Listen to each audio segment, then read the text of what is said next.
mirage as you look out the window to the dustiest yard ever. And I'm just like, damn, I got 10 years. I just got here. That shit will blow your mind how many times it'll go through your head. You're just doing 5-pump Navy SEALs with 2 kicks into some 5-pump burpees session after session after session and counting your pacing back and forth. Now you're in that cell for 3 weeks before they finally give you any sort of movement, any yard, any sort of anything. Finally, they're going to bust you out that cell. They're going to move you to 17 block on the 4-yard. And at this time on the 4-yard, at this time, we had to share the bars. There was actually only one set of bars.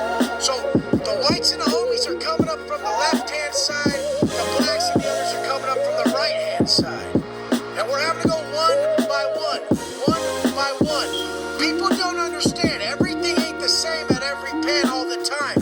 There's consistent flips and moves going on. At this time, the level 4-yard at Donovan was a reception yard. So I've had people say in the comments, oh, Donovan's all bad. If you were there, you're a PC. I heard Wes was on E-yard. Motherfucker, the yards at Donovan are numbered. They're not A to E. That shows how little you know. Don't even come at people with that fake-ass bullshit. Yeah, most yards in Cali are lettered. Donovan is numbered. Is Donovan all bad now? Yeah, it is. Is it all bad then? No, it wasn't. This is the point. Don't listen to people who obviously got titties, a little B cup, talking about I did some time when they had the weight pile. What weight pile? A weight to get your bro measured? That's all I'm thinking when I see these cats. But anyways, I'm on a yard right there. I see the captain right there. He's gotta be 75. He's got bars up and down both arms, whole head of white hair, and he's sitting under the non-smoking signs at Donovan, puffing. His fucking hands were covered in so much damn tar. It was crazy. He's just chain smoking directly under the non-smoking sign. That fool was gangster. A lot of the COs at Donovan were. A lot of COs at Donovan are down as fuck. We happen to be by the border. Dago happens to be one of those different type of towns, and Donovan is one of those different type of places where the COs are blasted. I had one of the COs come up to me, Johnson, white boy, not even barely 25 at the time. He points to my Jesus tattoo right here, and he goes, hey, Watson, come here. I'm like, hey, what's up, dog? What's up? And he's just all fucking, hey, I like that tattoo. I'm like, I know you do. You got it right here, homie. That's why face tats. He has whole neck blasted, sleeved up. There's all Benzes in the parking lot. You know there's dirt. That's just what it is. But the whole thing about the pen is motherfuckers don't get it. There is no telling. You're not telling on no cops. You ain't telling on nobody. If a cop walks in the building and he's just indirectly saying, hey, where's Watson at? And it's not even about no shit. If you look in my direction, if you point in my direction, you're fucked. A new ass motherfucker is gonna think it's just something simple, like, oh, he's going to medical, or he's got a package coming, and here's that new ass motherfucker. He's like, hey, Wes, they're calling you. And all of a sudden, that fool's fucked because he's a dipshit. He just told on me. It don't even matter. The shit is small, but it's big. I could have been doing whatever the fuck, and he could have just blown up the spot for me. On the 4-yard at Donovan at this time, fools are getting whacked left and right. First time I roll on the yard, hot as fuck, dusty as fuck. I'm rolling up to everyone, talking about, yeah, I got a 10-piece. The white boys are telling me, oh shit, you're level 4 off the bat. You're probably going to Sentinella, C-yard, or you're going to Calipat. I ended up going to Sentinella C-yard. But the thing was, is I thought I was badass. Some of these little homie from Shelltown, I go, how much time you got? He's all quiet and shit. Whole face blasted, hands blasted, no tats anywhere else. That new kid shit.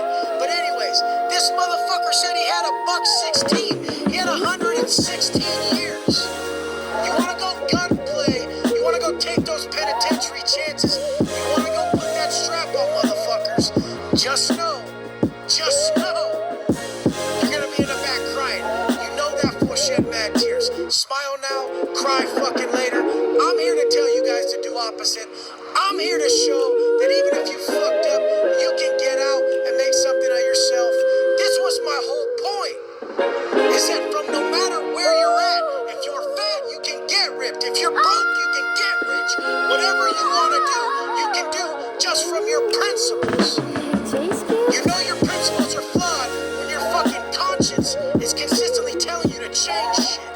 Your conscience tells you that 10:30 wake up time is bitch made and it ain't gonna get you nowhere. Well then guess what, motherfucker? The only truth about us is our motherfucking conscience. That's why it's referred to as the authentic voice of God. Who else you think's talking to you? That's the universe giving you that homie hookup, showing you the route to live your best life. Any motherfucker that thinks he ain't got a conscience, he better check that bag and see if it's still full and realize that the reason he ain't hearing his conscience is because he's so motherfucking high. That's the only reason. I've been there. The second they come down, these tough guys with every tat on their face and ready to shoot motherfuckers, the second the dope wears off, they're the biggest bitches. Straight up. They lock it up the quickest. They start telling the quickest. And they start crying the fucking quickest. This is the facts. So the shit is, I roll into the spot. One of the Lakeside Gangster homeboys from Dago has a spot at the time. Lakeside Gangsters, White Boy Click and Dago, much respect. But he's just doing a turnaround. So he got a violation. I think he got like 18 months. He's going back. This is like the fourth, fifth time. By the time I'm leaving this term, homeboy comes on the yard, I'm leaving last. Says he caught 16. You gotta fucking learn. You gotta fucking learn. The fucking biggest thing we can do is learn from others' mistakes. You ain't gonna live long enough to make them all yourself. If I can give you the hookup, if I can tell you that it ain't worth it, if I can show you that it is possible, then I know my purpose. I know this is my purpose. Do you think I do all this shit for me? Do you think I get up so early to say, hey, look at me, I'm up early? It's none of that. Selfless motivation. This is what gets you somewhere. You get up early for your family. You get up early for others. You get up early to push yourself and show others it's possible to always have that motivation every day. All you have to do is make that shit happen. Action. Lights, motherfucking camera, action. This is what's fucking happening the second you start living your movie. When you see your movie trailer in your head of where you're gonna be, who you're gonna be, how you're gonna do it, the demeanor you're gonna possess, the car you're gonna drive, the place you're gonna live in, the way your wife looks, when you let this vision drive you and you do it for your future family, for your friends, for your family to be proud of you, when you do it for everybody else, it gives you a different sense of power. That's why a mother can lift a car off her son's trap, because emotional motivators, not that selfish motivation of I just want abs so I can fuck every chick at the pool party. That shit don't do shit. That's shallow ass motivation. It ain't gonna get you nowhere. But when you're a grown ass man, Dear Mom, then you know just how it's...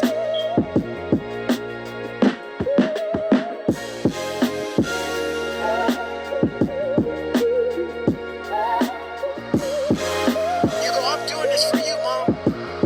I ain't gonna break your heart no more, Mom. I ain't gonna do it no more, Mom. I'm not gonna break your heart. Because both your sons are in prison. Both of them. And I'm sorry. But I'm not gonna participate in it. Because this is bigger than me. Life's bigger than us. A life worth living is a life lived for others. Do everything you can for those around you. That's what makes your life. I have a lot of shit now. I can do mostly whatever I want. Still on parole, so not everything. But I can do a lot of what I want now. And that never does shit for me. The second I slow down, the second I focus on helping people more than I focus on getting shit for myself, my life is way fucking better. To raise our vibration, to work at a higher frequency, we must give, selflessly give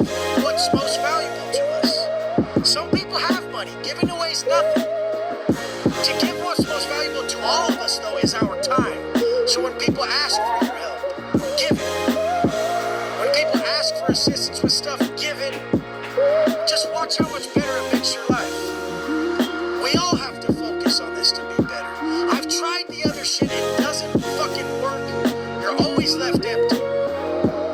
So just remember, before you end yourself up on that motherfucking yard for the 4th time, crying about that shit, before you end yourself up on that yard with 116 like the little homie from Shelltown, then it's possible to turn around from here. I turned around from there.